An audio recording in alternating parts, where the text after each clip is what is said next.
যেতিয়াই আমি জীৱনৰ কোনোবা এটা মুহূৰ্তত গৈ থিয় হওঁ, তেতিয়া এনেকুৱা অনুভৱ হয় যেন কোনোবা এটা নাম নজনা শক্তিয়ে আমাৰ ভিতৰৰ পৰা ওলাই আহি আমাৰ জীৱনটো পৰিৱৰ্তন কৰি দিব বিচাৰে। আজিৰ এই মেছেজটো কেৱল শব্দৰ মিল নহয়, বৰং ই আপোনাৰ হৃদয়ৰ স্পন্দনত লুকাই থকা এটা কেতিয়াও নুশুনা সত্যৰ প্ৰতিবিম্ব হয়, যিটো এতিয়া জাগ্ৰত হোৱাৰ সময় আহি পৰিছে। এই খবৰটো কেৱল আপোনাৰ বাবে, যিটো খবৰ শুনি আপুনি নিজৰ অস্তিত্বক এটা নতুন দিশত পোৱাৰ অনুভৱ কৰিব পাৰিব। যেতিয়া আমি জীৱনৰ সেই এন্ধাৰ ৰাস্তাৰে গৈ থাকোঁ, তেতিয়া সকলো ফালে কেৱল নিৰাশা আৰু সংকোচৰ ছায়া থাকে। তেতিয়া আমাৰ এনেকুৱা লাগে যেন আমাৰ আশাবোৰ ভাঙি ছিঙি গ'ল। কিন্তু সেই ৰাতিটোৱে, সেই কঠিনতাবোৰে আপোনাৰ আত্মাত সংযোগ হৈ আছিল, যিটো কেৱল সঠিক সময়ত জাগ্ৰত কৰিব পাৰি। আজি ইউনিভাৰ্ছে সেই সময়টো বাছনি কৰিছে, যিটো আপোনাৰ ভিতৰত লুকাই থকা এটা কেতিয়াও নুশুনা সত্য ওলাই আহিব বিচাৰিছে। প্ৰিয় দৰ্শক, আছামিজ এষ্ট্ৰলজীলৈ আপোনাক স্বাগতম জনাইছোঁ। মই এষ্ট্ৰলজাৰ ধীৰাজ শৰ্মা। ভিডিঅ'টো শ্বেয়াৰ কৰি দিব আৰু কমেণ্টত লিখিব থেংক ইউ ইউনিভাৰ্ছ, জয় বজৰংবলী। প্ৰিয় দৰ্শক, যদি আপোনাৰ ব্যক্তিগতভাৱে কিবা সমস্যা হৈ আছে, তেনেহ'লে ভিডিঅ'ৰ স্ক্ৰীণত দিয়া নাম্বাৰত আমাৰ সৈতে যোগাযোগ কৰিব। আমি আপোনাৰ সমস্যাসমূহ সমাধান কৰিবলৈ চেষ্টা কৰিম। এতিয়া আহক ভিডিঅ'ৰ পৰৱৰ্তী অংশলৈ যাওঁ। আপুনি যি দুখ কষ্টৰ দিনবোৰ পাৰ কৰিছে, সেই দুখ কষ্টৰ মাজতো এটা অদ্ভুত সুন্দৰতা আছিল। এইটো হ'ল সেই সুন্দৰতা যিয়ে আপোনাক প্ৰস্তুত কৰিছে, যাতে সেই সময়ত আপোনাৰ জীৱনৰ সঠিক পৰিৱৰ্তন হ'ব পাৰে। প্ৰত্যেক ব্যক্তিৰে জীৱনত কিছুমান এনেকুৱা সময় আহে, সেই সময়ত আমাৰ মনত এনেকুৱা অনুভৱ হয় যেন সকলোবোৰ থমকি ৰৈ আছে, যেন আপোনাৰ সকলোবোৰ আশা আকাংক্ষা শেষ হৈ গ'ল। কিন্তু বাস্তৱত এইটো হ'ল আপোনাৰ এটা নতুন আৰম্ভণিৰ সংকেত। আপোনাৰ সকলোবোৰ সংঘৰ্ষ, সকলোবোৰ কষ্ট, সকলো চকু পানীয়ে আপোনাক সেই লক্ষ্যৰ বাবে বাছনি কৰিছে, যিটো পোৱাৰ বাবে আপুনি জন্ম হৈছে। আৰু আজি সেই সুযোগটোৱে আপোনাৰ দৰজাৰ সন্মুখত আছে। আজি আপোনাৰ সন্মুখত সেই নুশুনা সত্যটো প্ৰকট হ'বলৈ গৈ আছে, যিটো প্ৰাপ্তি কৰি আপোনাৰ হৃদয় কঁপি উঠিব। সেই সত্যটো আপোনাৰ ভিতৰত লুকাই থকা অনন্ত সম্ভাৱনা, আপোনাৰ গভীৰ আকাংক্ষা আৰু সেই অটুট বিশ্বাসৰ প্ৰতিবিম্ব হয়, যিটো আপুনি গোটেই জীৱনটোৱে কঢ়িয়াই লৈ ফুৰিছে। যেতিয়া আমি পিছলৈ ঘূৰি চাওঁ, তেতিয়া আমি বুজি পাওঁ যে আমাৰ জীৱনৰ প্ৰতিটো কঠিনতা, প্ৰতিটো সংঘৰ্ষ আমাক এটা ডাঙৰ লক্ষ্যৰ ফালে আগুৱাই লৈ যোৱাৰ উদ্দেশ্যত হৈছিল। সেই প্ৰতিটো দিন যেতিয়া আপুনি অকলে দুখ কষ্টবোৰ সহ্য কৰি গৈছিল, সেই প্ৰতিটো ৰাতি আপোনাৰ টোপনি ভাঙি গৈছিল, সেই সময়বোৰে আপোনাক এইটোৱে শিকাইছে যে প্ৰকৃত জয় সেইটোৱে হয় যিটো আপুনি নিজৰ ভিতৰতে প্ৰাপ্তি কৰিব পাৰিব। আজি আপুনি সেই বিজয়ৰ প্ৰথম সংকেতটো পাইছে, এটা এনেকুৱা সংকেত যিটো অৱহেলা কৰাটো আপোনাৰ সাধ্যৰ ভিতৰত নাই। কাৰণ যিটো সত্য আপোনাৰ সন্মুখলৈ আহিব ওলাইছে, সেইটো কেৱল কিছুসংখ্যক ব্যক্তিৰ ভাগ্যতহে থাকে। আপুনি সেই ব্যক্তিসকলৰ ভিতৰৰ এজন ব্যক্তি হয়, যাক ইউনিভাৰ্ছে কিছু গুৰুত্বপূৰ্ণ লক্ষ্যৰ বাবে বাছনি কৰিছে। এই মেছেজটোত এটা গভীৰ সত্য লুকাই আছে। আপোনাৰ জীৱনত যিবোৰ সমস্যা আহিছে, সেই সমস্যাবোৰ আপোনাক দুৰ্বল কৰাৰ বাবে অহা নাই, বৰং আপোনাৰ লুকাই থকা শক্তিক জাগ্ৰত কৰাৰ বাবে আহিছে। আপুনি যিবোৰ দুখ কষ্ট পাইছে, সিমান গভীৰভাৱে আপুনি নিজেই নিজক বুজি পাইছে। আৰু আজি সেই জ্ঞানখিনিয়ে আপোনাক এটা নতুন আৰম্ভণি দিব। যেতিয়া আপুনি সেই সংকেতটো শুনিব, আপোনাৰ মনত অনুভৱ হ'ব যেন প্ৰতিটো দুখ কষ্ট, প্ৰতিটো সংঘৰ্ষ আপোনাৰ ভিতৰত এটা মূল্যৱান ৰত্নৰ দৰে লুকাই আছিল, যিটো এতিয়া উজলি উঠাৰ সময় আহি পৰিছে।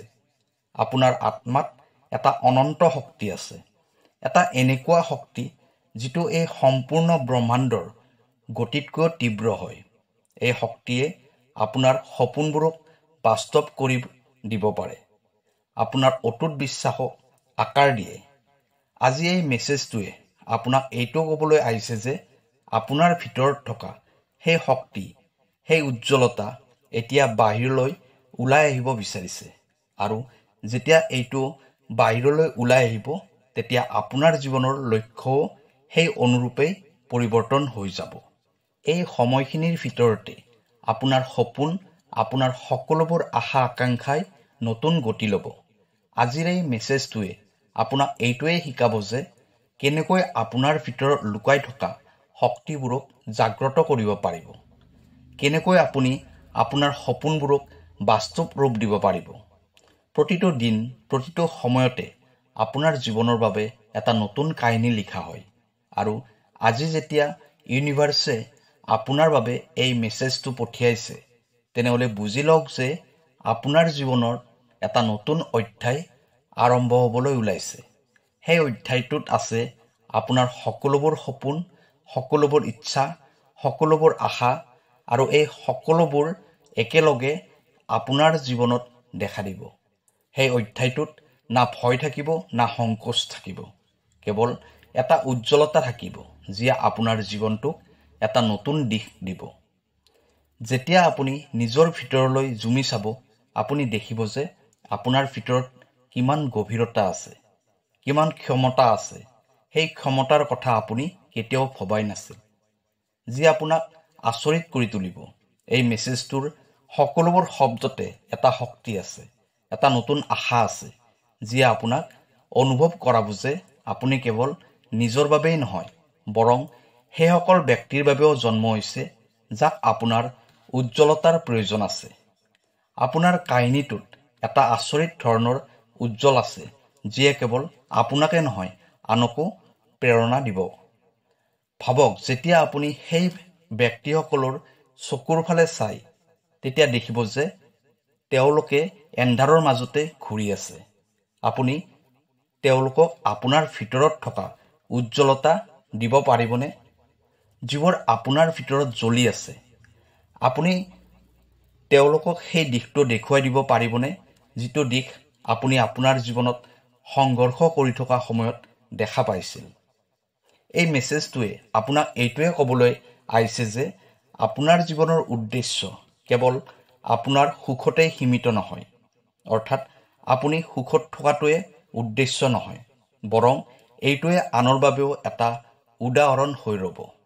আপোনাৰ সফলতা, আপোনাৰ জয়, আপোনাৰ অনুভৱ, এই সকলোবোৰ এটা উজ্জ্বল পোহৰ হৈ সন্মুখলৈ আহিব। আৰু এই উজ্জ্বল পোহৰটোৱে আপোনাৰ জীৱনৰ বাবে এটা কেতিয়াও নুশুনা সত্য হৈ প্ৰকট হ'ব। যেতিয়া এই মেছেজটো আপুনি অনুভৱ কৰিব, তেতিয়া আপুনি বুজিব পাৰিব যে প্ৰতিটো অনুভৱ, সেই অনুভৱটো যিমানেই কষ্টকৰ নহওক কিয়, সেইটোৱে আপোনাৰ বাবে এটা নতুন ৰাস্তা মুকলি কৰি দিব। সেই ৰাস্তাত যাওঁতে আপুনি আপোনাৰ ভিতৰত থকা সকলোবোৰ শক্তিক অনুভৱ কৰিব পাৰিব, য'ত আপোনাৰ সকলোবোৰ সপোন বাস্তৱ কৰাৰ বাবে সুযোগ পাব। এই মেছেজটোৱে আপোনাক এইটোৱে ক'ব বিচাৰিছে যে এতিয়া সময় আহি গৈছে পৰিৱৰ্তন হোৱাৰ, চমৎকাৰ হোৱাৰ, যিয়ে আপোনাৰ জীৱনটো চিৰদিনৰ বাবে পৰিৱৰ্তন কৰি দিব। এই মেছেজটোৱে আপোনাক এইটোৱে ক'বলৈ আহিছে যে আপোনাৰ ভিতৰত লুকাই থকা সেই অমূল্য সত্য এতিয়া জাগ্ৰত হ'বলৈ ওলাইছে। এই সত্যটোৱে আপোনাৰ লক্ষ্য, আপোনাৰ সাহসৰ সৈতে চিনাকি কৰাই দিব। আপোনাৰ জীৱনৰ সেই কেতিয়াও নুশুনা সত্য, যিটো জানিব পাৰিলে আপুনি আচৰিত হৈ যাব। এতিয়া সময় হৈ গৈছে সেই সত্যটো স্বীকাৰ কৰি লোৱাৰ, সেই অমূল্য অনুভৱটোৰ সৈতে জীয়াই থকাৰ, যিটো ইউনিভাৰ্ছে আপোনাৰ বাবে পঠিয়াই দিছে। আপোনাৰ সকলোবোৰ অনুভৱেই নিজৰ কৰি লওক, সেইটো যিমানেই কঠিন নহওক কিয়, কাৰণ প্ৰতিটো অনুভৱে আপোনাৰ বাবে এটা শিক্ষা হয়, এটা নতুন ৰাস্তা হয়, যিয়ে আপোনাক সেই নুশুনা সত্যটোৰ ওচৰলৈ লৈ যাব। যেতিয়া এই নুশুনা সত্যটো প্ৰকট হ'ব, আপোনাৰ জীৱন পৰিৱৰ্তন হৈ যাব। এইটো কেৱল এটা মেছেজ নহয়, বৰং এটা নতুন আৰম্ভণিৰ আহ্বান হয়। যেতিয়া আপুনি এই মেছেজটো নিজৰ কৰি ল'ব, তেতিয়া আপোনাৰ ভিতৰত লুকাই থকা সেই অমূল্য ৰত্নটো চিনি পোৱাৰ লগতে আপুনি আনৰ বাবেও প্ৰেৰণাৰ উৎস হৈ পৰিব। আপোনাৰ শব্দ, আপোনাৰ কাহিনী, আপোনাৰ আত্মা সকলোবোৰ এটা নতুন দিশলৈ গতি কৰিব। যদি এই মেছেজটোৱে আপোনাৰ হৃদয়ত স্পৰ্শ কৰিছে, তেনেহ'লে এইটো আপোনাৰ ভিতৰত ৰাখি লওক। এই নুশুনা সত্যটো অনুভৱ কৰক আৰু নিজৰ কৰি লওক আৰু আগবাঢ়ি যাওক এটা নতুন লক্ষ্যৰ ফালে, যিটো লক্ষ্য ইউনিভাৰ্ছে আপোনাক দিছে। প্ৰিয় দৰ্শক, ভিডিঅ'টো কেনেকুৱা লাগিলে জনাব। কাইলৈ আকৌ লগ পাম অন্য এটা ভিডিঅ'ত। ধন্যবাদ।